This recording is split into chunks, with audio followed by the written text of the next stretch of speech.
ನಮಸ್ಕಾರ. ನಾನು ಶೇಷಾಚಲಂ ಮಾತಾಡ್ತಾ ಇದ್ದೀನಿ, ಆಸ್ಟ್ರೋ ಗೈಡ್ ಮೈಸೂರು ಕನ್ನಡ ಚಾನಲ್ನಿಂದ. ಇವತ್ತು 4ನೇ ಮತ್ತು 5ನೇ ಭಾವದ ಕಾರಕತ್ವಗಳ ಬಗ್ಗೆ ಅರ್ಥ ಮಾಡ್ಕೊಳ್ಳೋಣ. Significations of the 4th and the 5th house. ಅಂದರೆ ಇಲ್ಲಿ ಭಾವ ಕಾರಕತ್ವಗಳು ಅಂತ ಯಾಕೆ ಹೇಳ್ತೀವಿ ಅಂತಂದರೆ, ಲಗ್ನದಿಂದ ಲೆಕ್ಕ ಹಾಕೋತೀವಿ. ಲಗ್ನನ ಮೊದಲನೇ ಭಾವ, 2ನೇ ಭಾವ, 3ನೇ ಭಾವ, 4 ಮತ್ತು 5 ಹಾಗೆ 12 ಭಾವಗಳಿರುತ್ತವೆ. ಇವತ್ತು 4 ಮತ್ತು 5ನೇ ಭಾವ. 4ನೇ ಭಾವವನ್ನು ನಾವು ಮಾತೃಸ್ಥಾನ, ಸುಖಸ್ಥಾನ, ವೈಭೋಗ, ಅಂದರೆ ನಿಮಗೆ ಬೇಕಾಗಿರುವಂತಹ ಎಲ್ಲ ಲಕ್ಸುರೀಸ್ ಅಂತೀವಲ್ಲ ನಾವು, ಅದು, ಮತ್ತು ನಮ್ಮ ಇಳ್ಕೊಂಡಿರುವಂತಹ ಮನೆ, ರೆಸಿಡೆನ್ಸ್ ಅಂತೀವಿ, ಉಳ್ಕೊಂಡಿರುವಂತಹ ಸ್ಥಾನ, ಹುಟ್ಟಿರೋ ಸ್ಥಾನ ಲಗ್ನವಾದರೆ ಉಳ್ಕೊಂಡಿರುವಂತಹ ಸ್ಥಾನ, ಇವಾಗಿರುವಂತಹ ಜಾಗ ಬಂದು 4ನೇ ಮನೆ ಆಗಿರುತ್ತೆ. ಹಾಗೂ ವೆಹಿಕಲ್ಸ್ ಅಂತೀವಿ, ವಾಹನ ಸ್ಥಾನ, ಸುಖ ಸ್ಥಾನ, ಹಲವಾರು ಹೆಸರುಗಳಿವೆ. ಅದಕ್ಕೆ ಕಾರಕರು ಯಾರು? ಚತುರ್ಥಕ್ಕೆ ಸುಖಕ್ಕೆ ಕಾರಕನಾಗಿರೋನು ಶುಕ್ರನಾದರೆ ಮಾತೃಗೆ ಕಾರಕನಾಗಿರೋನು ಚಂದ್ರ ಆಗಿರ್ತಾನೆ. ಸೊ ಹಾಗಾಗಿ ಮಾತೃಕಾರಕ ಚಂದ್ರ, ಸುಖಕಾರಕ ಶುಕ್ರ, ಇವರಿಬ್ಬರು 4ನೇ ಮನೆಗೆ ಬಹಳ ಒಳ್ಳೆಯದನ್ನು ಮಾಡೋಕ್ಕೆ ಅಂತ ಇರುವಂತಹ ಗ್ರಹಗಳು. ಅವುಗಳು ಸ್ಟ್ರಾಂಗ್ ಆಗಿದ್ರೆ, ಅಂದರೆ ಅವುಗಳು ಬಲಿಷ್ಠವಾಗಿದ್ದರೆ ನಿಮ್ಮ ಜಾತಕಗಳಲ್ಲಿ 4ನೇ ಮನೆ ಸುಖಕರವಾಗಿರುತ್ತೆ. ಮತ್ತು 4ನೇ ಮನೆಯಿಂದ ಸಿಗುವಂತಹ ನಮ್ಮ ಸಕಲ ಸೌಲಭ್ಯಗಳು ಏನೇನು ಸಿಗಬೇಕಾಗಿರುತ್ತೆ, ಫೆಸಿಲಿಟೀಸ್ ಅಂತೀವಿ ನಾವು, ಅಂದರೆ ಇಳ್ಕೊಳ್ಳೋಕ್ಕೆ ಮನೆ, ಚೆನ್ನಾಗಿರುವಂತಹ ಮನೆ, ಕಾರು, ಓಡಾಡೋಕ್ಕೆ ಬೇಕಾಗಿರುವಂತಹ ದ್ವಿಚಕ್ರ ವಾಹನಗಳು, ಮತ್ತು ಹಲವಾರು ಸುಖ ಸಂಪತ್ತುಗಳು. ಈವನ್ ಅದಕ್ಕೆ 4ನೇ ಮನೆಗೆ ಪ್ರಾಪರ್ಟಿ ಅಂತೀವಿ, ಅಂದರೆ ನಾವು ತಗೋಬೇಕಾಗಿರುವಂಥ ಆಸ್ತಿ ಅಂತಸ್ತುಗಳನ್ನು 4ನೇ ಮನೆಯಿಂದನೇ ನಾವು ತಗೊಳ್ಳುವಂಥದ್ದು, ಅದನ್ನು 4ನೇ ಮನೆಯಿಂದ ನೋಡುವಂಥದ್ದು. ಇದನ್ನು ನಾನು ಸುಲಭವಾಗೇನೋ ಹೇಳಿಬಿಟ್ಟೆ, ಆದರೆ ಇವಾಗ ಸುದೀರ್ಘವಾಗಿ ಒಂದೊಂದಾಗಿ ಲೆಕ್ಕ ಹಾಕ್ಕೊಂಡು ಹೋಗೋಣ. ಪಟ್ಟಿ ಮಾಡಿಬಿಡ್ತೀನಿ, ಯಾಕೆಂದರೆ ಇದು ಬರೀ ಪಟ್ಟಿ ಮಾಡ್ತಾ ಇರೋದು, ಇದು ಬರೀ ನಿಮಗೆ ಕಾರಕತ್ವಗಳ ಪಟ್ಟಿ. ಇದನ್ನು ಯಾವ ಥರ ಉಪಯೋಗಿಸ್ಕೊಳ್ಳೋದು ಅನ್ನೋದು ನಮ್ಮ ಮುಂಬರುವಂತಹ ತರಗತಿಗಳಲ್ಲಿ ನಾನು ಹೇಳ್ಕೊಡ್ಕೊಂಡು ಹೋಗ್ತೀನಿ. 4ನೇ ಭಾವವನ್ನು ಸುಖಸ್ಥಾನ ಎಂದು ಕರೆಯುತ್ತಾರೆ. ಇದು ಭೌತಿಕ ಸುಖಗಳು ಮತ್ತು ಸೌಲಭ್ಯಗಳನ್ನು ಸೂಚಿಸುತ್ತದೆ. ಅಂದರೆ ಭೌತಿಕ ಸುಖ, ಇಹ ಸುಖ, ಇಲ್ಲಿ ಇರುವಂತಹ ವಿಚಾರಗಳನ್ನು ತಿಳ್ಕೊಳ್ಳೋವಂಥದ್ದು, ಇಲ್ಲಿರುವಂಥದ್ದು ಅದೆಲ್ಲ ನಮಗೆ ಸಿಗುವಂಥದ್ದು, ಅಕ್ವೈರಿಂಗ್ ಆಲ್ ದಿ ರಿಕ್ವೈರ್ಡ್ ಅಂತೀವಿ, ಅಂದರೆ ಸುತ್ತಮುತ್ತ ಇರುವಂಥದ್ದು, ನಮಗೆ ಕಣ್ಣು ಕಾಣುವಂಥದ್ದು, ಇದೆಲ್ಲ ಭೌತಿಕವಾಗಿರುವಂಥದ್ದು, ಅದರಲ್ಲಿ ಸುಖವನ್ನು ಪಡೆಯುವಂಥದ್ದು ಅಂತ. ಶುಕ್ರ ನಮಗೆ ಐಶ್ವರ್ಯಗಳನ್ನು ಕೊಡುವ ಕಾರಕನಾಗಿದ್ದರೆ, ಚಂದ್ರ ತಾಯಿಗೆ ಕಾರಕನಾಗಿರ್ತಾನೆ. ಮಾತೃಸ್ಥಾನ ಎಂದೂ ಕರೆಯುತ್ತಾರೆ. ನೋಡಿ, ಇದೆಲ್ಲ ಬರೆದಿರೋದು ತಾಯಿಯ ಆರೋಗ್ಯ ಸ್ಥಿತಿ ಮತ್ತು ಜೀವನವನ್ನು ಸೂಚಿಸುತ್ತದೆ.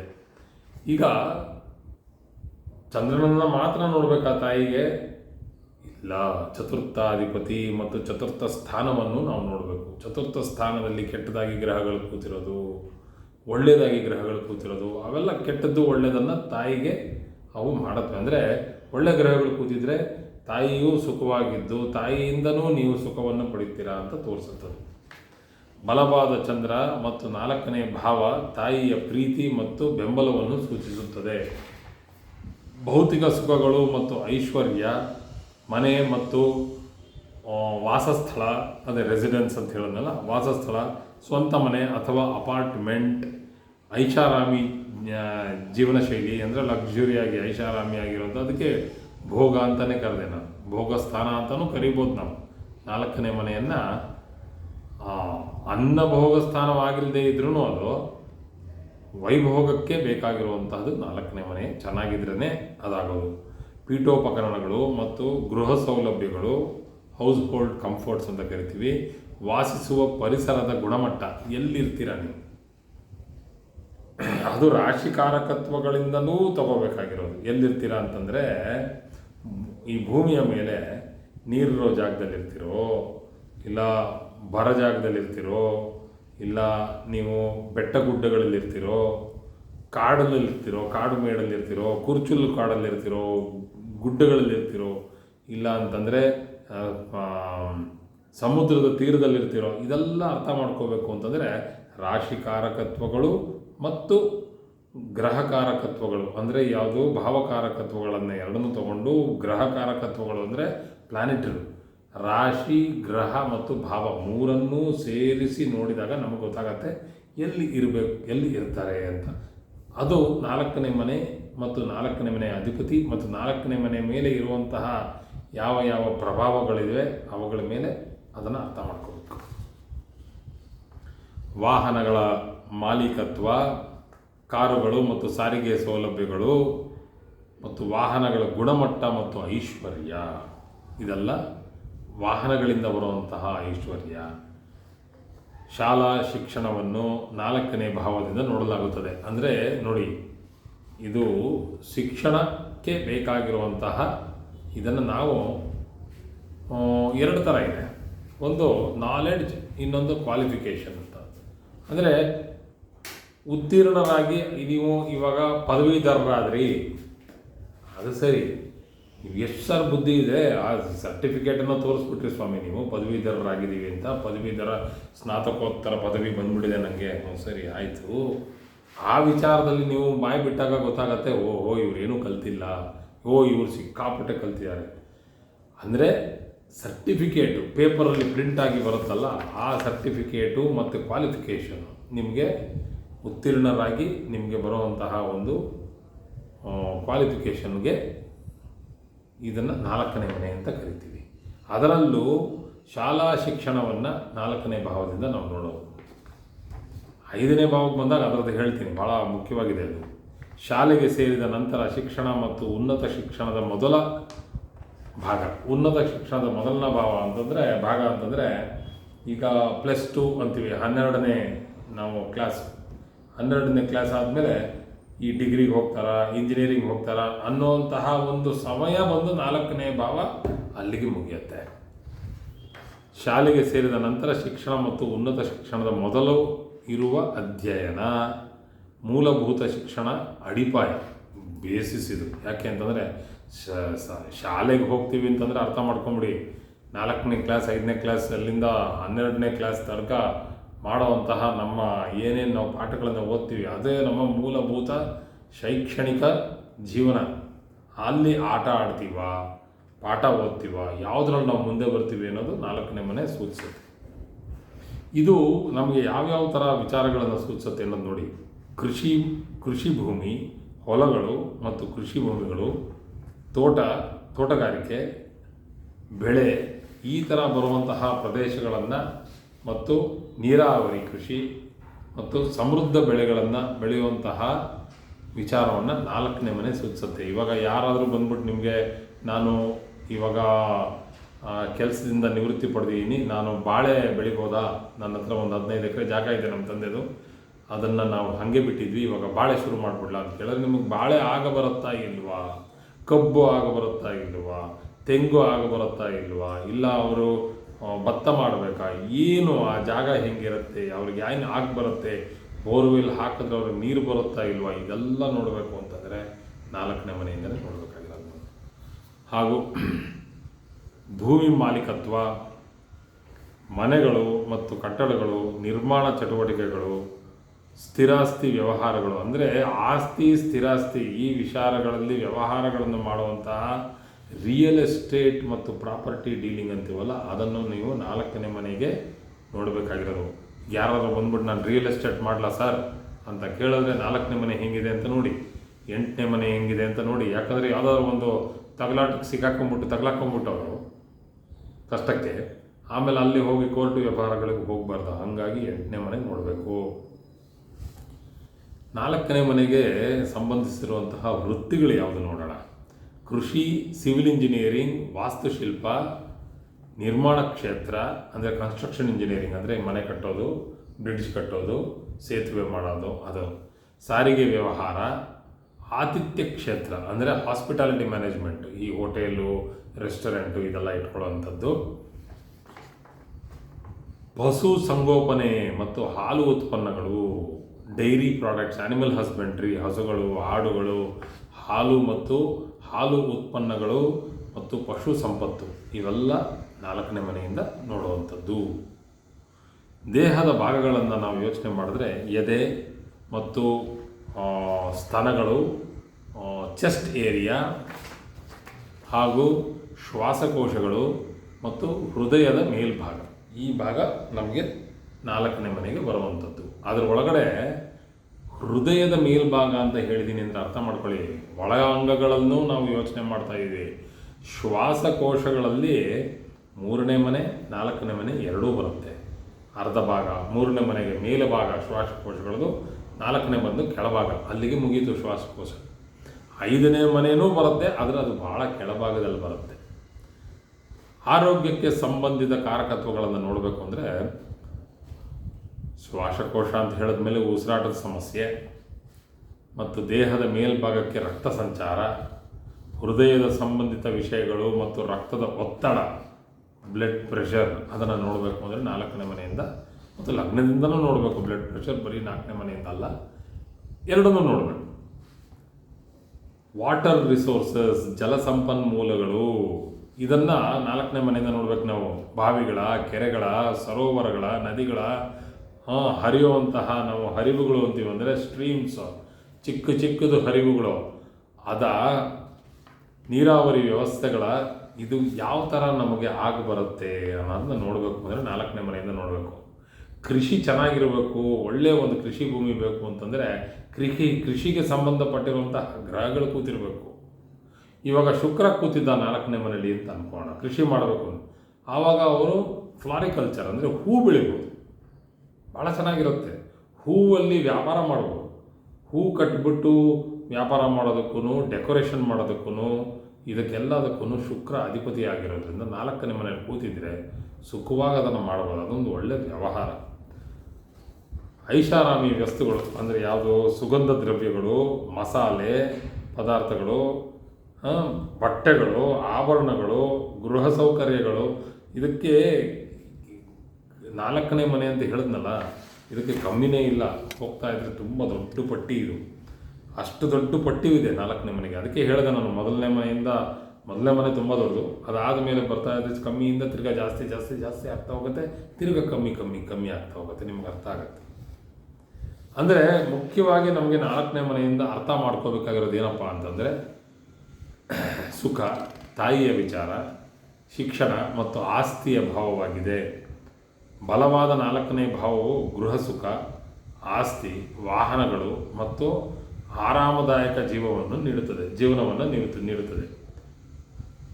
ಇಲ್ಲಿ ಶಿಕ್ಷಣ, ಕೃಷಿ, ಸ್ಥಿರಾಸ್ತಿ ಮತ್ತು ಮಾನಸಿಕ ಭದ್ರತೆಯಲ್ಲಿ ಪ್ರಮುಖ ಪಾತ್ರ ವಹಿಸುತ್ತದೆ. ಯಾವುದು, 4ನೇ ಮನೆ. ಅಲ್ಲಿಗೆ 4ನೇ ಮನೆ ಮುಗಿಯುತ್ತೆ. ಈಗ ಪಂಚಮ ಭಾವ ಅಂದರೆ 5ನೇ ಮನೆಯನ್ನು ನಾವು ಅರ್ಥ ಮಾಡ್ಕೊಳ್ಳೋಣ. 5ನೇ ಮನೆಗೆ ಕಾರಕನಾಗಿರುವಂಥವನು ಗುರು, ಒಬ್ಬನೇ ಕಾರಕ 5ನೇ ಮನೆಗೆ. ಅವನ್ನ ನಾವು ಸಂತಾನಕಾರಕ ಅಂತ ಕರಿತೀವಿ, ಜ್ಞಾನಕಾರಕ ಅಂತ ಕರಿತೀವಿ. ಹಾಗಾಗಿ 5ನೇ ಮನೆ ಪುತ್ರಸ್ಥಾನ, ಸಂತಾನ ಸ್ಥಾನ, ಜ್ಞಾನ ಸ್ಥಾನ, ಭಾವನಾತ್ಮಕ ಸ್ಥಾನ ಅಂದರೆ ಸೃಜನಾತ್ಮಕ ಭಾವನಾತ್ಮಕ ಸ್ಥಾನ, ಇಮ್ಯಾಜಿನೇಷನ್ ಆ್ಯಂಡ್ ಕ್ರಿಯೇಟಿವಿಟಿ. ಇದನ್ನು ನೋಡಬೇಕು ಅಂತಂದರೆ 5ನೇ ಮನೆಯಲ್ಲಿ ನೋಡ್ಬೇಕು ನಾವು.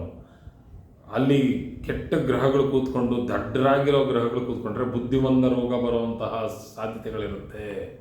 ಯಾಕಂದರೆ ಅವ್ರಿಗೆ ಇಮ್ಯಾಜಿನೇ ಮಾಡ್ಕೊಳಕ್ಕಾಗಲ್ಲ, ಅಂದರೆ ಅವ್ರಿಗೆ ಸೃಜನಶೀಲತೆಯೇ ಇರಲ್ಲ. ಸೊ ಹಂಗಾಗಿ ಏನಾಗ್ಬಿಡುತ್ತೆ, ಅವ್ರಿಗೆ ಅಷ್ಟು ಒಂಥರ ಮಂದಬುದ್ಧಿ ಇರುವಂಥದ್ದು ಆಗ್ಬಿಡುತ್ತೆ. ಇದನ್ನು ನಾವು ಅರ್ಥ ಮಾಡ್ಕೋಬೇಕು. ಇದಕ್ಕೆ ಬೇರೆ ಬೇರೆ ಗ್ರಹಗಳ ಒಂದು ಸ್ಥಾನ ಇದ್ದರೆ, ಅಲ್ಲಿ ಇರುವಂತಹ ಒಂದು ಗ್ರಹಗಳ ಮೇಲೆ ಅವರ ಒಂದು ದೃಷ್ಟಿ ಇದ್ದರೆ ಆಗುವಂತಹ ಸಾಧ್ಯತೆಗಳು ಜಾಸ್ತಿ. ಏನಿವೆ, ಅಲ್ಲಿವರೆಗೂ ಹೋಗೋದು ಬೇಡ ನಾವು. ಇವಾಗ ಕಾರಕತ್ವಗಳನ್ನು ಅರ್ಥ ಮಾಡ್ಕೊಳ್ಳೋಣ. ಪಂಚಮ ಸ್ಥಾನಕ್ಕೆ, ಅವಾಗೆ ಪಂಚಮ ಸ್ಥಾನಕ್ಕೆ ನಾನು ಹೇಳ್ದಂಗೆ ಇರುವಂಥ ಹೆಸರುಗಳು ಪುತ್ರಭಾವ, ಸಂತಾನ ಭಾವ, ವಿದ್ಯಾಸ್ಥಾನ, ಪೂರ್ವ ಪುಣ್ಯಸ್ಥಾನ ಭಾಳ ಮುಖ್ಯವಾಗಿ. ಮತ್ತು ಪುತ್ರಭಾವ ಅಂದರೆ ಇಲ್ಲಿ ಸಂತಾನ ಅಂತ ಕೇವಲ ಅರ್ಥ ಮಾಡ್ಕೋಬೇಕು, ಗಂಡ್ಮಕ್ಳು ಅಂತ ಅರ್ಥ ಮಾಡ್ಕೊಂಡ್ಬಿಡ್ಬೇಡಿ. ಅದನ್ನು ಹೇಳಬೇಕಾದ್ರೆ ಆ ಥರ ಪುತ್ರಕಾರಕ ಅಂತ ಹೇಳ್ಬಿಡ್ತಾರೆ, ಅದು ಸಂತಾನಕಾರಕ ಅಷ್ಟೆ. ಎಷ್ಟು ಮಕ್ಕಳಾಗತ್ತೆ, ಮಕ್ಕಳು ಸುಖವಾಗತ್ತಾ ಇಲ್ಲವಾ, ಕಷ್ಟಕರವಾಗತ್ತಾ ಇಲ್ವಾ, ಅದರಿಂದ ನಮಗೇನಾದರೂ ನಮಗೆ ಒಳ್ಳೆಯದಾಗತ್ತಾ, ಪುತ್ರ ಸುಖ ಯೋಗ ಇದೆಯಾ, ಪುತ್ರ ವಿಯೋಗ ಯೋಗ ಇದೆಯಾ, ಪುತ್ರದಿಂದ ಕಷ್ಟ ಯೋಗ ಇದೆಯಾ, ಪುತ್ರನಿಂದ ನಮಗೆ ಬೇಕಾಗಿರುವಂಥ ಐಷಾರಾಮಿ ಯೋಗ ಇದೆಯಾ, ಇದನ್ನು ನಾವು ಪುತ್ರಮೂಲಾತ್ ಪ್ರಾಪ್ತಿ ಯೋಗಗಳು ಅಂದರೆ ಧನ ಪ್ರಾಪ್ತಿ ಆಗಿರ್ಬೋದು, ಐಷಾರಾಮಿ ಪ್ರಾಪ್ತಿ ಆಗಿರ್ಬೋದು, ಇಲ್ಲ ಅಂತಂದರೆ ಆ ಹೆಮ್ಮೆಯಿಂದ ನಾವು ಹೇಳ್ಕೊಳ್ಳುವಂತಹ ಒಂದು ಒಳ್ಳೆಯ ಒಂದು ಮಕ್ಕಳು ಉಟ್ಕೊಂಡಿರ್ಬೋದು. ಸೊ ಇದನ್ನು ಹೇಳೋದು ಪಂಚಮ ಸ್ಥಾನ. ಶಿಕ್ಷಣ, ವಿದ್ಯೆ, ಉನ್ನತ ಶಿಕ್ಷಣ, ಪದವಿ ಶಿಕ್ಷಣ, ಶಾಲೆಯ ನಂತರದ ಔಪಚಾರಿಕ ಶಿಕ್ಷಣ, ಇದು ಅರ್ಥ ಮಾಡ್ಕೊಳ್ಳಿ, ಇದು ಭಾಳ ಮುಖ್ಯವಾಗಿರುವಂಥದ್ದು. ಅಂದರೆ ಅಕೇಶ್ನಲ್ ಸ್ಟಡೀಸ್, ವೊಕೇಶ್ನಲ್ ಸ್ಟಡೀಸ್ ಅಂತ ಇರುತ್ತೆ. Vocational studies and occupational studies ಅಂತಂದ್ರೆ ಅರ್ಥ ಏನು? ವೊಕೇಶನಲ್ ಈ ಕೋರ್ಸ್ಗಳಿರುತ್ತೆ, ಒಂದು ಕೆಲವೊಂದು ಟೈಲರಿಂಗ್ ಇರ್ಬೋದು, ಆಕ್ಯುಪೇಷನಲ್ ಕಾರ್ಪೆಂಟ್ರಿ ಇರ್ಬೋದು, ಅಂದರೆ ನಮ್ಮ ಮರಗೆಲಸ ಮಾಡುವಂಥದ್ದು, ಹೊಲಿಗೆ ಮಾಡುವಂಥ ಟೈಲರಿಂಗ್ ಇರ್ಬೋದು, ನೇಯ್ಗೆ ಮಾಡುವಂಥದ್ದು ಇರ್ಬೋದು. ಈ ಶಿಕ್ಷಣಗಳನ್ನು ನಾವು ಅರ್ಥ ಮಾಡ್ಕೋಬೇಕು. ಎಲ್ಲಿಂದ ನೋಡಬೇಕು ಅಂದರೆ ಪಂಚಮ ಸ್ಥಾನದಿಂದ ನೋಡಬೇಕು. ಪೂರ್ವ ಪುಣ್ಯ ಸ್ಥಾನದ ಪ್ರಕಾರ ಹಿಂದಿನ ಜನ್ಮದ ಪುಣ್ಯ ಇಲ್ಲಿ ಯಾರು ಕೂತಿರ್ತಾರೆ ನೋಡ್ಕೊಂಡು, ಅದಕ್ಕೆ ನಾವು ತ್ರಿಂಶಾಂಶ ಕುಂಡಲಿಯನ್ನು ನೋಡಬೇಕು. ಆದರೂ ಬರೀ ರಾಶಿ ಕುಂಡಲಿಯಿಂದ ನೋಡಬೇಕು ಅಂತಂದರೆ ಪೂರ್ವ ಪುಣ್ಯ ಸ್ಥಾನಕ್ಕೆ ಪೂರ್ವ ಜನ್ಮದ ಸತ್ಕರ್ಮಗಳು ಮತ್ತು ಈ ಜನ್ಮಕ್ಕೆ ಬಂದಿರುವಂತಹ ಆಧ್ಯಾತ್ಮಿಕ ಆಶೀರ್ವಾದಗಳು, ನಿಮಗೆ ಈ ಜನ್ಮ ಚೆನ್ನಾಗಿರಲಿ, ಈ ಜನ್ಮದಲ್ಲಿ ಒಳ್ಳೆಯ ಗುರುಗಳು ಸಿಗಲಿ ಅಂತ, ಒಳ್ಳೆಯ ಜೀವನ ಸಿಗಲಿ ಅಂತ ಇರೋದೆಲ್ಲ ಅಂದರೆ ವಿಚಾರಾತ್ಮಕವಾಗಿ ಪಂಚಮ ಸ್ಥಾನವನ್ನು ನೋಡಬೇಕು. ಬುದ್ಧಿಶಕ್ತಿ ಮತ್ತು ಮಾನಸಿಕ ಗುಣಗಳನ್ನು ನಾವು ಲೆಕ್ಕ ಹಾಕಿದ್ರೆ ಪಂಚಮ ಭಾವ ಬುದ್ಧಿಶಕ್ತಿ, ಜ್ಞಾನ, ಸೃಜನಶೀಲತೆ, ನಾನು ಹೇಳಿದ್ನಲ್ಲ ಕ್ರಿಯೇಟಿವಿಟಿ, ಕಲ್ಪನಾ ಶಕ್ತಿ, ಇಮ್ಯಾಜಿನೇಷನ್, ಅಂತಃಪ್ರಜ್ಞೆ, ಇಂಟ್ಯೂಷನ್, ನನಗೇನೋ ಅನ್ನಿಸ್ತಾ ಇದೆ ಅಂತ ಬರುತ್ತಲ್ಲ ಅವರಿಗೆ. ಮತ್ತು ಸೃಜನಶೀಲತೆ ಅಂತಂದರೆ ಈ ಪೇಂಟಿಂಗು ಮತ್ತು ಡ್ಯಾನ್ಸು, ಈ ಥರ ಕಲಾ ವಿಭಾಗದಲ್ಲಿ ಕೆಲಸ ಮಾಡೋರಿಗೆ ಮತ್ತು ಈ ನಟನೆ ಮಾಡೋವಂಥವ್ರಿಗೆ, ಆ್ಯಕ್ಟರ್ಸ್, ಫಿಲಮ್ ಇಂಡಸ್ಟ್ರಿಗೆ ಹೋಗೋವಂಥವ್ರಿಗೆ, ಇವ್ರಿಗೆಲ್ಲರಿಗೂ ಬೇಕಾಗಿರುವಂಥದ್ದು ಪಂಚಮ ಸ್ಥಾನ ಚೆನ್ನಾಗಿರಬೇಕು. ಕಲಿಯುವ ಸಾಮರ್ಥ್ಯ ಮತ್ತು ಸಹಜ ಪ್ರತಿಭೆ, ಇದನ್ನು ಪಂಚಮ ಸ್ಥಾನನೇ ಸೂಚಿಸೋದು. ದೂರದೃಷ್ಟಿ, ನಂಬಿಕೆ, ತೀಕ್ಷ್ಣ ಬುದ್ಧಿ, ನಿರ್ಧಾರ ತೆಗೆದುಕೊಳ್ಳುವ ಸಾಮರ್ಥ್ಯ, ಇದೆಲ್ಲ ಪಂಚಮ ಸ್ಥಾನಕ್ಕೆ ಬರುತ್ತೆ. ಭಾಳ ದೊಡ್ಡದು ಪಂಚಮ ಸ್ಥಾನ. ಆಧ್ಯಾತ್ಮಿಕ ಜ್ಞಾನ, ಮಂತ್ರೋಚ್ಚಾರಣೆ ಮಾಡೋಕ್ಕೆ ಬೇಕಾಗಿರುವಂತಹ ಶಕ್ತಿ ಪಂಚಮ ಸ್ಥಾನದಲ್ಲಿ. ಮಂತ್ರೋಚ್ಚಾರಣೆ ಮಾಡಬೇಕು ಅಂತಲೇ ನಾಲ್ಗೆ ಸ್ಪಷ್ಟವಾಗಿರಬೇಕು. ನಾಲ್ಗೆ ಸ್ಪಷ್ಟತೆ ಇಲ್ಲದೇ ಇದ್ದರೆ ನಿಮಗೆ ಮಂತ್ರ ಹೇಳಬೇಕಾದ್ರೆ ಅಲ್ಲಿ ಇಲ್ಲಿ ನಾವು ತಡವರಿಸಿ ಏನೇನೋ ಹೇಳ್ಬಿಡ್ತೀವಿ. ಮಂತ್ರ ಅಂದ್ರೇ ವೇದ ಮಂತ್ರ ಮತ್ತು ಅದರ ಉಚ್ಚಾರಣೆ. ಇವಾಗ ಎಷ್ಟೋ ಜನ ಹೇಳಬೇಕಾದ್ರೆ ಅದರಲ್ಲಿ ತಪ್ಪುಗಳು ನಡೆದೋಗುತ್ತೆ. ತಪ್ಪನ್ನು ಹೇಳಿಕೊಂಡು ನೀವು 108 ಸತಿ ಜಪ ಮಾಡಿದ್ರೆ ಉಪಯೋಗ ಏನು? ಏನಾದರೂ ಒಂದು ಜಪ ಮಾಡಬೇಕಾದ್ರೆ ಅದನ್ನು ಸರಿಯಾಗಿ ಕಲ್ತ್ಕೊಂಡು ಒಂದು ಒಳ್ಳೆಯ ಗುರುಗಳ ಹತ್ರ ದೀಕ್ಷೆಯನ್ನು ಪಡ್ಕೊಂಡು, ಗುರುಗಳ ಹತ್ರ ಯಾಕೆ ಪಡ್ಕೋಬೇಕು ಅಂದರೆ ಅವ್ರಿಗೆ ಸಂಸ್ಕೃತದಿಂದ ವೇದದಿಂದ ಒಳ್ಳೆ ಪಾಠ ಆಗಿರುವಂತಹ ಗುರುಗಳು ನಿಮಗೆ ಪಾಠ ಮಾಡಬೇಕಾದ್ರೂ ಅವ್ರು ಸರಿಯಾಗಿ ಮಾಡ್ತಾರೆ. ಆ ಗುರುಗಳಿಂದ ಪಾಠ ಕಲ್ತ್ಕೊಂಡ್ರೆ ನಿಮಗೆ ವೇದ ಮಂತ್ರಗಳು ಫಲಿಸೋದು.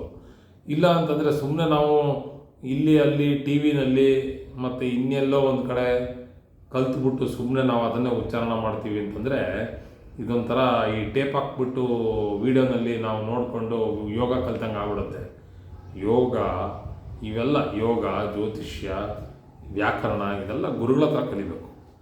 ಹಾಗಾಗಿ ಮಂತ್ರ ಜಪ, ಧ್ಯಾನ ಮಾಡುವುದು, ಜಪ ಮಾಡುವುದು, ಯೋಗಾಭ್ಯಾಸ, ಆಧ್ಯಾತ್ಮಿಕ ಶಿಸ್ತು, ಆತ್ಮ ಪ್ರೇರಣಾತ್ಮಕವಾದಂತಹ ಮಂತ್ರ ಜಪ ಅಂದರೆ ಕೆಲವೊಂದು ಪಂಚಾಕ್ಷರಿ ಮಂತ್ರ, ಓಂ ನಮಃ ಶಿವಾಯ, ಓಂ ನಮೋ ನಾರಾಯಣಾಯ, ಅಷ್ಟಾಕ್ಷರಿ ಮಂತ್ರ, ಈ ಥರ ಒಂದು ಮಂತ್ರಗಳನ್ನು ಸಿದ್ಧಿ ಮಾಡ್ಕೋಬೇಕು ಅಂತಂದರೆ ಅದು ಪದೇ ಪದೇ ಹೇಳ್ಕೊತಾ ಇರಬೇಕು. ಒಂದು ಸತಿ ಹೇಳ್ಬಿಟ್ಟು ಆಗೋಯ್ತು ಅಂತ ಅಂದ್ಬಿಟ್ರೆ ಆಗಲ್ಲ.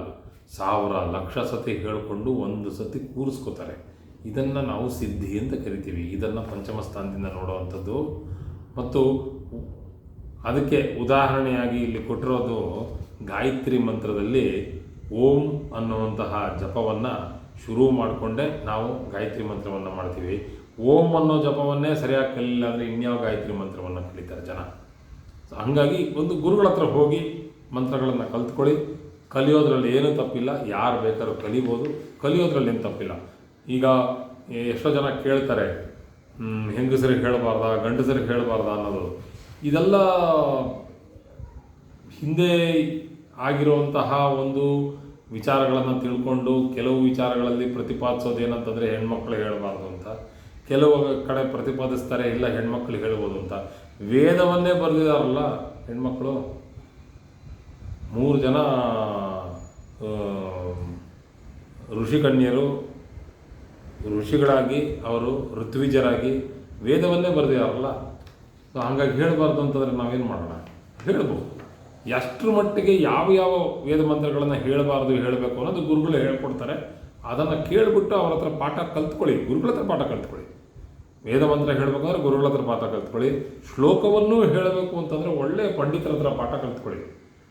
ಶ್ಲೋಕವನ್ನು ಸುಮ್ಮನೆ ಈಗ ನೀಲಾಂಜನ ಸಮಾಭಾಸಂ ಅಂತ ಇರುತ್ತೆ, ಅದನ್ನು ಸುಮ್ಮನೆ ಏನೋ ಒಂದು ಪಾಠ ಕಲ್ತ್ಕೊಂಡ್ಬಿಟ್ಟು ಹಿಂಗೆಂಗೋ ಹೇಳ್ಕೊಂಡ್ಬಿಡಿ ಪುಸ್ತಕ ನೋಡ್ಕೊಂಡು. ಒಂದು ಪಕ್ಕದ ಒಂದು ಬೀದಿನಲ್ಲಿ ಒಳ್ಳೆ ಪಂಡಿತರಿದ್ದರೆ ಹೋಗಿ ಅವ್ರ ಹತ್ರ ಪಾಠ ಕಲ್ತ್ಕೊಂಡು ಅದನ್ನು ಉಚ್ಚಾರಣೆ ಮಾಡಿ. ಪಂಚಮ ಸ್ಥಾನ ಅಂದರೆ ಮಂತ್ರಸ್ಥಾನ, ಇದನ್ನು ಮರಿಬೇಡಿ.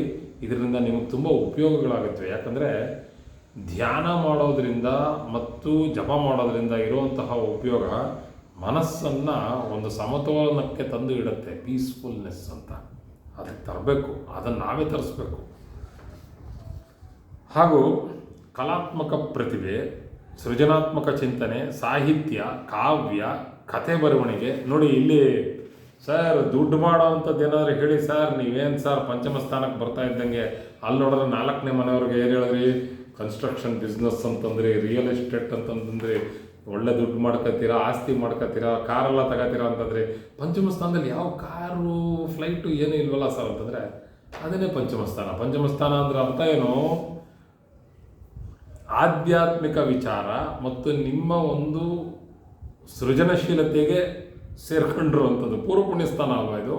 ಸಾರ್ ನಮಗೆ ಪುಣ್ಯ ಪಾಪ ಎಲ್ಲ ಗೊತ್ತಿಲ್ಲ ಸರ್, ನಮಗೆ ಇವಾಗ ಕಾರು ಬೇಕು ಸರ್ ಚೆನ್ನಾಗಿರೋದು, ಆವಾಗ 4ನೇ ಮನೆ ಚೆಕ್ ಮಾಡ್ಕೊಳ್ಳಿ ಹೆಂಗಿದೆ ಅಂತ. ಸರಿನಾ? ಸಾಹಿತ್ಯ ಯಾರು ಸರ್ ಕೇಳ್ತಾರೆ? ಸಾಹಿತ್ಯ ಭಾಳ ಮುಖ್ಯ.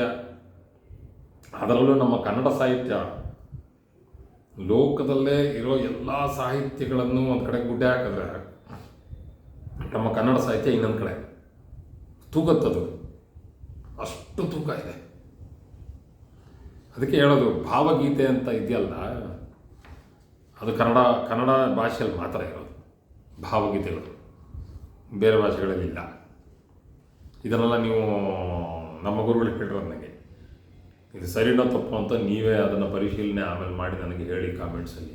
ಭಾವಗೀತೆ ನಾನು ಲೋಕಗೀತೆ ಮತ್ತು ಜಾನಪದ ಗೀತೆ ಬಗ್ಗೆ ಮಾತಾಡ್ತಾ ಇಲ್ಲ. ಜಾನಪದ ಗೀತೆ ಎಲ್ಲೆಲ್ಲಿ ಜನಪದ ಇದೆ ಅಲ್ಲಿ ಜಾನಪದ ಗೀತೆಗಳಿರುತ್ತವೆ. ಭಾವಗೀತೆ ಅಂತ ಇದೆ, ಲೈಟ್ ಮ್ಯೂಸಿಕ್ ಅಂತ ಕರೀತಾರೆ ಇಲ್ಲಿ, ಭಾಳ ಚೆನ್ನಾಗಿರುತ್ತೆ ಕೇಳೋಕ್ಕೆ. ಅದು ನಮ್ಮ ಕನ್ನಡ ಭಾಷೆಯಲ್ಲಿ ಮಾತ್ರ ಇರೋದು. ಸರಿ, ಕಥೆ ಬರವಣಿಗೆ ಇದನ್ನು ಪಂಚಮ ಸ್ಥಾನದಲ್ಲಿ ನೋಡಬೇಕು. ಯಾಕೆ ಕಥೆ ಬರವಣಿಗೆ ಪಂಚಮ ಸ್ಥಾನಕ್ಕೆ ಬಂತು ಸರ್, ನೀವು ಸುಮ್ಮನೆ ಏನೋ ಹೇಳ್ಬಿಡ್ತೀರಾ ಅಂತ ಹೇಳಿದ್ರೆ ಇಲ್ಲ. ತೃತೀಯ ಸ್ಥಾನ ಬಂದು ಕೈ ಬರವಣಿಗೆಗೆ ಇರುವಂತಹ ಒಂದು ಕಾರಕತ್ವ, ತೃತೀಯ ಸ್ಥಾನಕ್ಕಿರುವಂಥ ಕಾರಕತ್ವ. ತೃತೀಯದಿಂದ ತೃತೀಯ 1, 2, 3 ಅಲ್ಲಿಂದ 3, 4, 5 ಅದು ಪಂಚಮ ಸ್ಥಾನ. ಕೈ ಬರವಣಿಗೆ ಏನು ಸರ್ ಬರೀತಾರೆ ಅಂತಂದರೆ ಪಂಚಮ ಸ್ಥಾನವನ್ನು ನೋಡಿ. ಚೆನ್ನಾಗಿ ಬರೀತಾರೆ, ಏನು ಬರೀತಾರೆ? ಪಂಚಮ ಸ್ಥಾನ. ತುಂಬ ಚೆನ್ನಾಗಿ ಮಾತಾಡ್ತಾರೆ, ಏನು ಮಾತಾಡ್ತಾರೆ? ಪಂಚಮ ಸ್ಥಾನ. ಯಾಕೆ ತುಂಬ ಚೆನ್ನಾಗಿ ಮಾತಾಡ್ತಾರೆ ಅನ್ನೋದು 3ನೇ ಮನೆ ಅಲ್ವಾ? ಏನು ಸಾರು ಮಾತಾಡ್ತಾರೆ? ಪಂಚಮ ಸ್ಥಾನವನ್ನು ನೋಡಿ. ಅರ್ಥ ಆಗ್ತಾ ಇದೆಯಾ? ಈಗ ಭಾವಾದ್ಭಾವವನ್ನು ನೋಡದೆ ನಾವು ಸುಮ್ಮನೆ ಹಾಗೆ ಮಾಡ್ತೀವಿ ಅಂತಂದರೆ ಅದು ಒಪ್ಪಕ್ಕಾಗದೇ ಇರುವಂತಹ ಮಾತಾಗುತ್ತೆ. ಭಾವಾದ್ಭಾವ ನೋಡಬೇಕಾಗತ್ತೆ. ನಮ್ಮ ಗುರುಗಳು ಒಳ್ಳೆಯ ಪುಸ್ತಕವನ್ನು ಬರೆದಿರು, ಕೃಷ್ಣಕುಮಾರ್ ಅವರು, ಬೆಂಗಳೂರಲ್ಲಿ ಭಾವಾದ್ಭಾವ ಅಂತಲೇ ಸಿಗತ್ತೆ. ಅದು ಇಂಗ್ಲೀಷ್ನಲ್ಲಿ ಮುದ್ರಣ ಆಗಿರಬೇಕು. ಅದು ಭಾಳ ಒಳ್ಳೆಯ ಒಂದು ಪುಸ್ತಕ. ಅದನ್ನು ಓದಿದ್ರೆ ನಿಮಗೆ ಭಾವಾದ್ಭಾವ ಯಾಕೆ ಬೇಕು, ನಮಗೆ ಭಾವದಿಂದ ಇನ್ನೊಂದು ಭಾವವನ್ನು ಯಾಕೆ ನೋಡಬೇಕು ಅನ್ನೋದು ತಿಳಿಯುತ್ತೆ. ಇಲ್ಲೇ ಇಟ್ಕೊಂಡಿದ್ದೆ, ಹುಡುಕಕ್ಕೆ ಸಿಗಲಿಲ್ಲ. ಇರಲಿ. ಶಿಲ್ಪಕಲೆ ಮನೋರಂಜನೆಗೆ ಮಾಡುವಂತಹ ಒಂದು ನಾಟಕ ಆಗಿರಲಿ, ಡ್ಯಾನ್ಸ್ ಡ್ರಾಮಾ ಆಗಿರಲಿ, ಇವೆಲ್ಲ ಮಾಡುವಂಥದ್ದು, ವಿನೋದ, ಆನಂದದ ಚಟುವಟಿಕೆಗಳು, ಇವೆಲ್ಲ ಪಂಚಮ ಭಾವಕ್ಕೆ ಬರುತ್ತೆ. ಮೊದಲನೇ ಮನೆ ವ್ಯಕ್ತಿ ಅಂದರೆ ಸ್ವತಃ ಅವನೇ ಆಗಿದ್ದಲ್ಲಿ ಪಂಚಮ ಭಾವ ಕಲಿಕೆ, ಅಭ್ಯಾಸ, ವಿದ್ಯಾರ್ಥಿಗಳು, ಪ್ಯೂಪಿಲ್ಸ್ ಅಂತೀವಿ. ನಾವು ಪಾಠ ಮಾಡಿದ್ರೆ ಯಾರು ಕೇಳಿಸ್ಕೊತಾರೆ? ಪಂಚಮ ಸ್ಥಾನ. 9ನೇ ಭಾವ ಏನು? ಗುರು, ದೀಕ್ಷೆ ಮತ್ತು ಉನ್ನತ ಜ್ಞಾನ. ನೋಡಿ, ಇದನ್ನು ನಾವು ಕಲಿಕೆಯ ತ್ರಿಕೋಣ ಅಂತ ಕರಿತೀವಿ, ಲರ್ನಿಂಗ್ ಟ್ರಯಾಂಗಲ್ ಅಂತ ಕರಿತೀವಿ. ಈ ಲರ್ನಿಂಗ್ ಟ್ರಯಾಂಗಲ್ ಚೆನ್ನಾಗಿರ್ಬೇಕು ಒಂದು ಜಾತಕದಲ್ಲಿ. ಒಳ್ಳೆ ಗ್ರಹಗಳು ಕೂತಿರ್ಬೇಕು. ಒಳ್ಳೆ ಗ್ರಹಗಳು ಅಂತಂದರೆ ನ್ಯಾಚುರಲ್ ಬೆನಿಫಿಟ್ಸ್. ಗುರು, ಶುಕ್ರ, ಚಂದ್ರ ಮತ್ತು ಕಷ್ಟಕ್ಕೆ ಸಿಕ್ಕೊಂಡಿಲ್ಲದೆ ಇರುವಂತಹ ಮತ್ತು ಪಾಪಗ್ರಹದ ಇದು ಇಲ್ಲದೆ ಇರುವಂತಹ ಬುಧ. ಇದನ್ನು ನಾವು 4 ನ್ಯಾಚುರಲ್ ಬೆನಿಫಿಟ್ಸ್ ಅಂತ ಕರಿತೀವಿ. ಅಲ್ಲಿಗೆ ಪಾಪಗ್ರಹಗಳು ಕೂತರೆ ಸರ್ ಅಂತಂದರೆ, ಪಾಪಗ್ರಹಗಳು ಕೂತಾಗಲೂ ಅವು ಆ ಜಾತಕಕ್ಕೆ ಯೋಗಕಾರಕರಾಗಿರಬೇಕು. ಆ ಯೋಗಕಾರಕ ಯಾರು ಆಗ್ತಾರೆ, ಯಾರು ಆಗಲ್ಲ ಅನ್ನೋದಕ್ಕೆ ಒಂದು ಒಳ್ಳೆ ವಿಡಿಯೋ ಇದೆ, ಅದನ್ನು ನಾನು ಮಾಡ್ತೀನಿ. ಅದು ಸುದೀರ್ಘವಾಗಿ 1 ಗಂಟೆ ಕಾಲ ತಗೋಬೋದು. ಆದರೆ ಅದನ್ನು ಖಂಡಿತ ನೋಡಬೇಕಾಗತ್ತೆ. ಯಾಕೆಂತಂದರೆ ನಿಮ್ಗೆ ಅರ್ಥ ಆಗುತ್ತೆ. ಅದರಿಂದನೇ ಮುಂದೆ ಬರುವಂತಹ ನೀವು ಅರ್ಥ ಮಾಡ್ಕೊಳ್ಳೋದು ಹೆಂಗೆ ನಾವು ವಿಶ್ಲೇಷಣೆ ಮಾಡೋದು ಅಂತ. ಆಯಿತು. ಈಗ ವಿದ್ಯಾರ್ಥಿಗಳು, ಅನುಯಾಯಿಗಳು ಅಂದರೆ ಫಾಲೋವರ್ಸು, ಶಿಷ್ಯರು ಮತ್ತು ಕಲಿಯುವವರು, ಇವರೆಲ್ಲರನ್ನ ಪಂಚಮ ಸ್ಥಾನದಿಂದ ನೋಡಬೇಕು. ನಿಮಗೆ ಪಂಚಮ ಸ್ಥಾನ ಚೆನ್ನಾಗಿದ್ದರೆ ಒಳ್ಳೆ ವಿದ್ಯಾರ್ಥಿಗಳು ಸಿಗ್ತಾರೆ. ನಿಮ್ಮ ಪಂಚಮ ಸ್ಥಾನ ಚೆನ್ನಾಗಿದ್ದರೆ ನೀವು ಮಾಡಿರುವಂತಹ ವಿಚಾರವನ್ನು ಮುಂದೆ ಲೋಕದಲ್ಲಿ ಸಾರುವಂತಹ ಜನ ನಿಮಗಿರ್ತಾರೆ. ಲಕ್ಷಾಂತರ ಜನ ಸಿಗುವಂಥದ್ದು ಇರ್ತಾರೆ. ಒಳ್ಳೊಳ್ಳೆ ಗುರುಗಳಿದ್ದಾರೆ. ಆ ಗುರುಗಳು ಹೇಳಿದ ಮಾತನ್ನು ಮುಂದೆ ನಾವು ಅನುಸರಿಸಬೇಕು. ಸಾವಿರಾರು ವರ್ಷಗಳ ಹಿಂದೆ ಹೇಳಿರೋ ಮಾತನ್ನ ನಾವು ಇವತ್ತು ಅನುಸರಿಸ್ತೀವಿ ಅಂತಂದರೆ ಅವರು ಎಷ್ಟು ಪ್ರಬಲವಾಗಿರೋ ಗುರುಗಳಾಗಿರಬೇಕು. ಹಾಗೆ ಪಂಚಮ ಸ್ಥಾನದಲ್ಲಿ ಒಳ್ಳೆಯ ಶಿಷ್ಯನನ್ನು ಪಡಿಬೇಕು ಅಂತಂದರೆ ನಿಮ್ಮ ಪಂಚಮ ಸ್ಥಾನ ಚೆನ್ನಾಗಿರಬೇಕು. ಇದು ನೋಡಿ, ಇದು ಭಾಳ ಮುಖ್ಯವಾದಂತಹ ಒಂದು ವಿಚಾರ. ಪಂಚಮ ಸ್ಥಾನ ಅಂತಂದರೆ ಹೌಸ್ ಆಫ್ ರೊಮ್ಯಾನ್ಸ್, ಪ್ರಣಯ, ಪ್ರೇಮ ಸಂಬಂಧಗಳು, ಪ್ರೇಮಕ್ಕೆ ಓಡಾಡುವಂತಹ ಸಮಯ. ಅದಕ್ಕೆ ಕೋರ್ಟ್ಶಿಪ್ ಅಂತೀವಿ ನಾವು. ಪ್ರೇಮದ ಅವಧಿ, ಪ್ರೇಮಾವಧಿ, ಭಾವನಾತ್ಮಕ ಆಕರ್ಷಣೆ, ಒಬ್ರಿಗೊಬ್ರಿಗೆ ಇಷ್ಟ ಆಗೋದು. ಸೆಳೆತ, ನನಗೆ ಅವಳು ಇಷ್ಟ ಆಯಿತು, ಅವಳಿಗೆ ನಾನು ಇಷ್ಟ ಆಯಿತು. ಯಾಕೆ ಇಷ್ಟ ಆಯಿತು ಅನ್ನೋದನ್ನು ಅರ್ಥ ಮಾಡ್ಕೋಬೇಕು ಅಂದರೆ ಪಂಚಮ ಸ್ಥಾನ. ಅದೇ ಪಂಚಮ ಸ್ಥಾನದಲ್ಲಿ ಸರಿಯಾಗಿ ಕೂತಿಲ್ಲ ಗ್ರಹಗಳು ಅಂತಂದರೆ ಒನ್ ವೇ ಆಗ್ಬಿಡುತ್ತೆ. ನಾನು ತುಂಬ ಇಷ್ಟಪಡ್ತಾ ಇದ್ದೀನಿ ಸರ್, ಅವಳು ಏನು ಮಾಡಿದ್ರು ನನ್ನ ಕಡೆ ತಿರುಗೇ ನೋಡ್ತಾ ಇಲ್ಲ. ಒಬ್ಬರು ಅದೇ ಒನ್ ವೇ. ಈ ಕಡೆ ಪಂಚಮ ಸ್ಥಾನ ಚೆನ್ನಾಗಿಲ್ಲದೆ ಇದ್ದರೆ ಎಷ್ಟು ಜನ ಏನು ಹೇಳಿದ್ರು ನಾನು ಮದುವೆ ಮಾಡ್ಕೊಳ್ಳೋದು ಸರ್, ನನಗೆ ಲವ್ ಗಿವು ಎಲ್ಲ ಇಂಟ್ರೆಸ್ಟ್ ಇಲ್ಲ ಸರ್, ನಮಗೆ ಆಸಕ್ತಿ ಇಲ್ಲ ಅನ್ನೋಂಥದ್ದು ಇರುತ್ತೆ. ಅದಕ್ಕೆ ಪಂಚಮ ಸ್ಥಾನ ಹೆಂಗಿದೆ? ಶುಕ್ರ ಕೂತಿದಾರ, ಚಂದ್ರ ಕೂತಿದಾನ, ಗುರು ಶುಕ್ರ ಕೂತಿದಾರ, ಚಂದ್ರ ಶುಕ್ರ ಕೂತಿದಾರ, ಇದೆಲ್ಲ ನೋಡಿ. ಅದಕ್ಕೆ ಯಾವುದೋ ಪಾಪಗ್ರಹಗಳು ಇದೆ ಇಲ್ಲದೆ ಇರೋದು ಅದೆಲ್ಲ ನೋಡಬೇಕು. ಅದೆಲ್ಲ ಮುಂದೆ ಬರೋದ್ರಲ್ಲಿ ಮಾಡೋಣ. ಮತ್ತು ಊಹೆ ಮಾಡುವಂಥದ್ದು, ಗೆಸ್ ವರ್ಕ್ ಮತ್ತು ಊಹಾಪೋಹ ವಿಚಾರ. ಅಂದರೆ ಇದಿರ್ಬೋದಾ ಅದಿರ್ಬೋದಾ ಅನ್ನೋದರಲ್ಲಿ ಅದೇ ಇರ್ಬೋದು ಅಂತ ಹೇಳುವಂತಹ ಒಂದು ಶಕ್ತಿ, ಇದು ಭಾಳ ಮುಖ್ಯ. ಊಹಾಪೋಹ ಅನ್ನೋದು ಭಾಳ ಮುಖ್ಯ. ಯಾಕೆ ಅಂತಂದರೆ ಕೆಲವೊಂದು ಸತಿ ನಿಮಗೆ ಒಂದಲ್ಲ ಎರಡಲ್ಲ 4 ದಾರಿ ಕಂಡುಬಿಡುತ್ತೆ. ಈ ಲೆಫ್ಟ್ಗೆ ಹೋಗ್ಬೇಕಾ ರೈಟ್ಗೆ ಹೋಗ್ಬೇಕಾ ಗೊತ್ತಾಗಲ್ಲ ನಮಗೆ, ಎಡಕ್ಕೆ ಹೋಗೋದಾ ಬಲಕ್ಕೆ ಹೋಗೋದಾ, ಏನು ಮಾಡೋದು ಆ ಟೈಮಲ್ಲಿ ನಮ್ಮ ಮನಸ್ಸಿಗೆ ಅನ್ನಿಸ್ಬೇಕು. ಆ ಅನ್ನಿಸುತ್ತೆ, ನಂಗೆ ಅನ್ನಿಸ್ತು ಯಾಕೋ ಅಂತಿರಲ್ಲ, ಅದೇ ಪಂಚಮ ಸ್ಥಾನ. ಅದನ್ನೇ ಇಂಟ್ಯೂಷನ್ ಅಂತ ಕರಿತೀವಿ ನಾವು. ಷೇರು ಮಾರುಕಟ್ಟೆ, ಷೇರು ವ್ಯಾಪಾರ, ಜೂಜಾಟ ಬೇಡ, ಮಾಡಬೇಡಿ. ಆದರೂ ಅದು ಪಂಚಮ ಸ್ಥಾನಕ್ಕೆ ಬರುತ್ತೆ. ಏನು ಮಾಡೋದು? ಊಹಾತ್ಮಕ ಹೂಡಿಕೆ, ಹಿಂಗೆ ಹಾಕಿದ್ರೆ ಅಲ್ಲಿ ಬರುತ್ತೆ ಅಂತ ಅನ್ಸುತ್ತಲ್ಲ, ಅದು ಲಾಟ್ರಿ,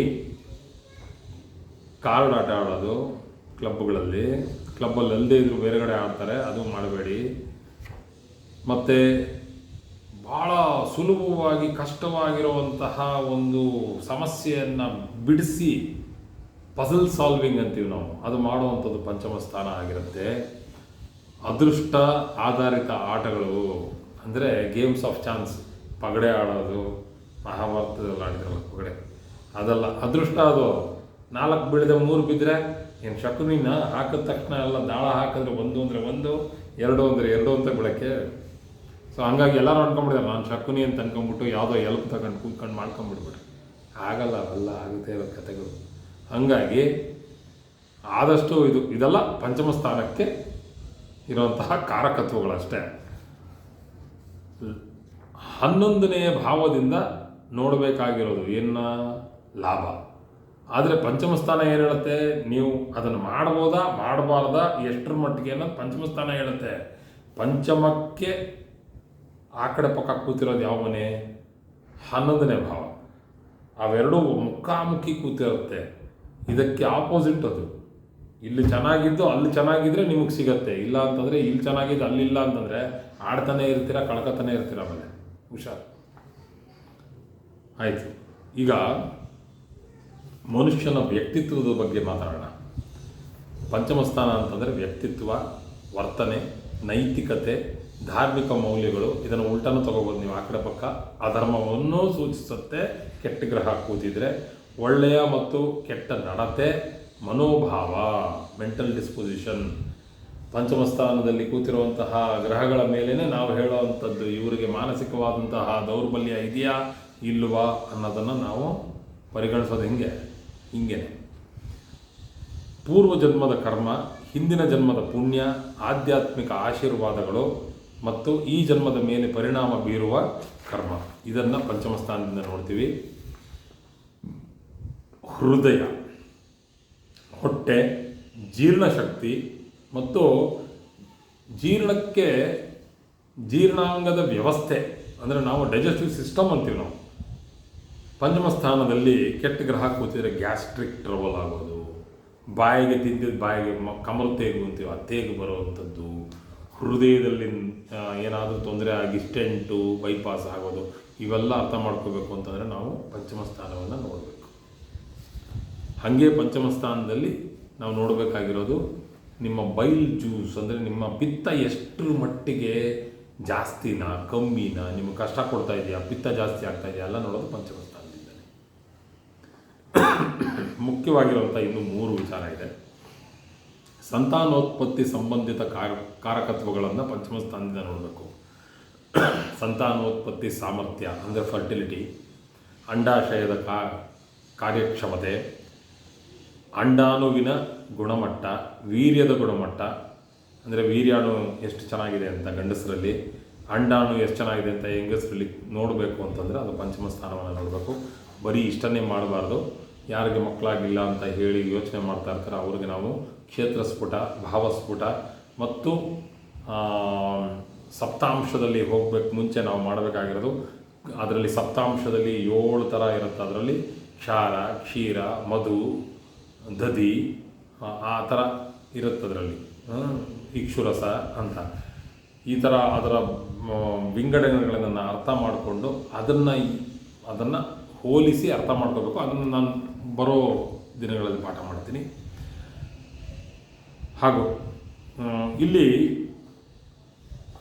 ರಾಜರಿಂದ ಆಶ್ರಯ, ರಾಜಾಶ್ರಯ ಅಂತ ಕರಿತೀವಿ. ಅಂದರೆ ಇವತ್ತಿರೋ ರಾಜರು ಯಾರು, ಪಾಲಿಟಿಷಿಯನ್ಸ್. ಅವರಿಂದ ನಿಮಗೆ ಆಶ್ರಯ ಇದೆಯಾ, ಇನ್ಫ್ಲುಯೆನ್ಸ್ ಇದೆಯಾ, ಅವರ ಒಂದು ಒಳ್ಳೆಯ ಕೈ ಮತ್ತು ಆಶೀರ್ವಾದ ನಿಮ್ಮ ತಲೆ ಮೇಲೆ ಇದೆಯಾ ಅನ್ನೋದು ನೋಡಬೇಕು ಅಂತಂದರೆ ಪಂಚಮ ಸ್ಥಾನ ಚೆನ್ನಾಗಿರ್ಬೇಕು. We call it as royal favour. ಸರ್ಕಾರಿ ಬೆಂಬಲ, ರಾಜಕೀಯ ಆಶ್ರಯ, ಪ್ರಭಾವಿ ವ್ಯಕ್ತಿಗಳ ಬೆಂಬಲ, ಇದನ್ನು ನೋಡಬೇಕು ಅಂದರೆ ಪಂಚಮ ಸ್ಥಾನ ನೋಡಬೇಕು. ಹಾಗೂ ಬರವಣಿಗೆ ಮತ್ತು ಪುಸ್ತಕಗಳನ್ನು ನಾವು ಪ್ರಕಟಿಸ್ತೀವಿ, ಅಂದರೆ ಪಬ್ಲಿಷಿಂಗ್ ಮಾಡ್ತೀವಿ ಅಂತಂದರೆ ಪಂಚಮ ಸ್ಥಾನಗಳನ್ನು ನೋಡಬೇಕು. ಡಾಕ್ಯುಮೆಂಟೇಷನ್ ಮಾಡೋ ಅಂಥವರು ಮತ್ತು ಪಂಡಿತರಾಗುವಂಥದ್ದು, ಇದೆಲ್ಲ ನಾವು ಪಂಚಮ ಸ್ಥಾನದಿಂದ ನೋಡಬೇಕು. ಇವಾಗ ಯಾರಾದರೂ ನಾನು ಲೆಕ್ಚರರ್ ಆಗ್ಬೋದಾ, ನಾನು ಪ್ರೊಫೆಸರ್ ಆಗ್ಬೋದಾ ನಾನು ಅಂತಂದರೆ ಪಂಚಮ ಸ್ಥಾನ ಚೆನ್ನಾಗಿದ್ದರೆ ಖಂಡಿತ ಆಗ್ಬೋದು, ನಿಸ್ಸಂದೇಹವಾಗಿ. ಪ್ರೊಫೆಷನ್ಸ್ ಅಂದರೆ ಇವರಿಗೆ ಇರುವಂತಹ ವೃತ್ತಿಗಳು. ಶಿಕ್ಷಕರು ನೋಡಿ ಮೊದಲನೇ ಬಂದ್ಬಿಡ್ತದು, ಪ್ರಾಧ್ಯಾಪಕರು, ಪ್ರೊಫೆಸರ್ಸ್, ಲೇಖಕರು, ಕವಿಗಳು, ಆಧ್ಯಾತ್ಮಿಕ ಗುರುಗಳು, ಜ್ಯೋತಿಷಿಗಳು, ಕಲಾವಿದರು, ಷೇರು ಮಾರುಕಟ್ಟೆ ತಜ್ಞರು, ಸೃಜನಾತ್ಮಕ ವೃತ್ತಿಜೀವಿಗಳು. ಮತ್ತು ಕಲಾವಿದರು ಅಂತಂದರೆ ಇಲ್ಲಿ ಬರೀ ಕುಶಲ ಕರ್ಮಿಗಳು ಆಗಿರ್ತಾರೆ. ಅಂದರೆ ಕ್ರಾಫ್ಟ್ಸ್ಮನ್, ಕೆತ್ತನೆ ಮಾಡುವಂಥವ್ರು, ಈ ಚಿತ್ರ ಬಿಡಿಸುವಂಥವ್ರು, ಇವರೆಲ್ಲ ಬರ್ತಾರೆ. ಸುಮ್ಮನೆ ನೀವು ಕಲಾವಿದರು ಅಂತಂದರೆ ಬರೀ ಅಷ್ಟು ಮಾತ್ರ ಇಟ್ಕೊಂಡ್ಬಿಡ್ಬೇಡಿ. ಫೈನ್ ಆರ್ಟ್ಸ್ ಅಂತಲೂ ತಗೊಳ್ಳಿ. ಇದಕ್ಕೆ ಬರೀ ಇದರಲ್ಲಿ ಪರ್ಫಾರ್ಮಿಂಗ್ ಆರ್ಟ್ಸ್ ಮಾತ್ರ ಅಲ್ಲ, ಅಂದರೆ ಈ ನಾಟಕ, ನೃತ್ಯ ಇದು ಮಾತ್ರ ಅಲ್ಲ, ಫೈನ್ ಆರ್ಟ್ಸು ಬರುತ್ತೆ ಇದರಲ್ಲಿ. ಸೊ ಹಾಗಾಗಿ ತುಂಬ ಚೆನ್ನಾಗಿದೆ ಅಂತಂದರೆ ಅವರು ಅವ್ರದ್ದೇ ಒಂದು ಶೋರೂಮ್ ಇಟ್ಕೊಂಡು ಇಲ್ಲ ಮ್ಯೂಸಿಯಂ ಇಟ್ಕೊಂಡು ದೊಡ್ಡ ಕಲಾವಿದರಾಗ್ಬೋದು. ನಮ್ಮ ಮೈಸೂರಿನಲ್ಲಿ ಕಲೆಗೆ ತಾಣ ಆಗಿರುವಂತಹ ಜಾಗ. ಭಾಳ ದೊಡ್ಡವರು ಇಲ್ಲಿಂದ ಬಂದಿರುವಂಥದ್ದು. ಮುಂದೆ ಇಲ್ಲಿ ಇದೆ. ಇದಕ್ಕೆ ಕಲೆಗೆ ಇದು ಒಂದು ಬೀಡು ನಮ್ಮ ಮೈಸೂರು.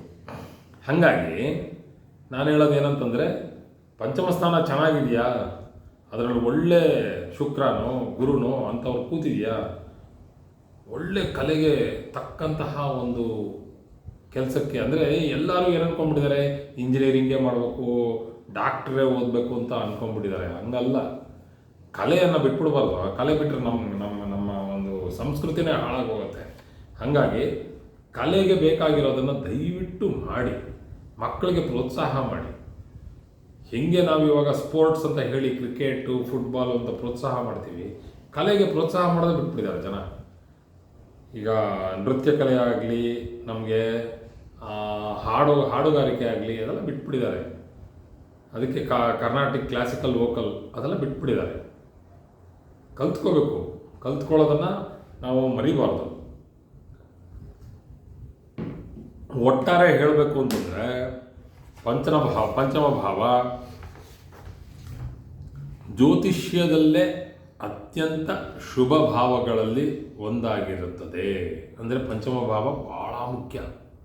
ಇದು ಸಂತಾನ, ಉನ್ನತ ಶಿಕ್ಷಣ, ಬುದ್ಧಿಶಕ್ತಿ, ಸೃಜನಶೀಲತೆ, ಪ್ರೇಮ, ಆಧ್ಯಾತ್ಮಿಕತೆ, ಮಂತ್ರಜಪ, ಪೂರ್ವ ಪುಣ್ಯ, ವ್ಯಕ್ತಿತ್ವ, ಊಹಾತ್ಮಕ ಹೂಡಿಕೆ, ಜೀರ್ಣಶಕ್ತಿ, ಸಂತಾನೋತ್ಪತ್ತಿ, ಸಾಹಿತ್ಯ ಮತ್ತು ಕಲಾತ್ಮಕ ಅಭಿವ್ಯಕ್ತಿಯನ್ನು ಸೂಚಿಸುತ್ತದೆ. ಇದು ಇಟ್ಸ್ ಅ ಸಮರಿ.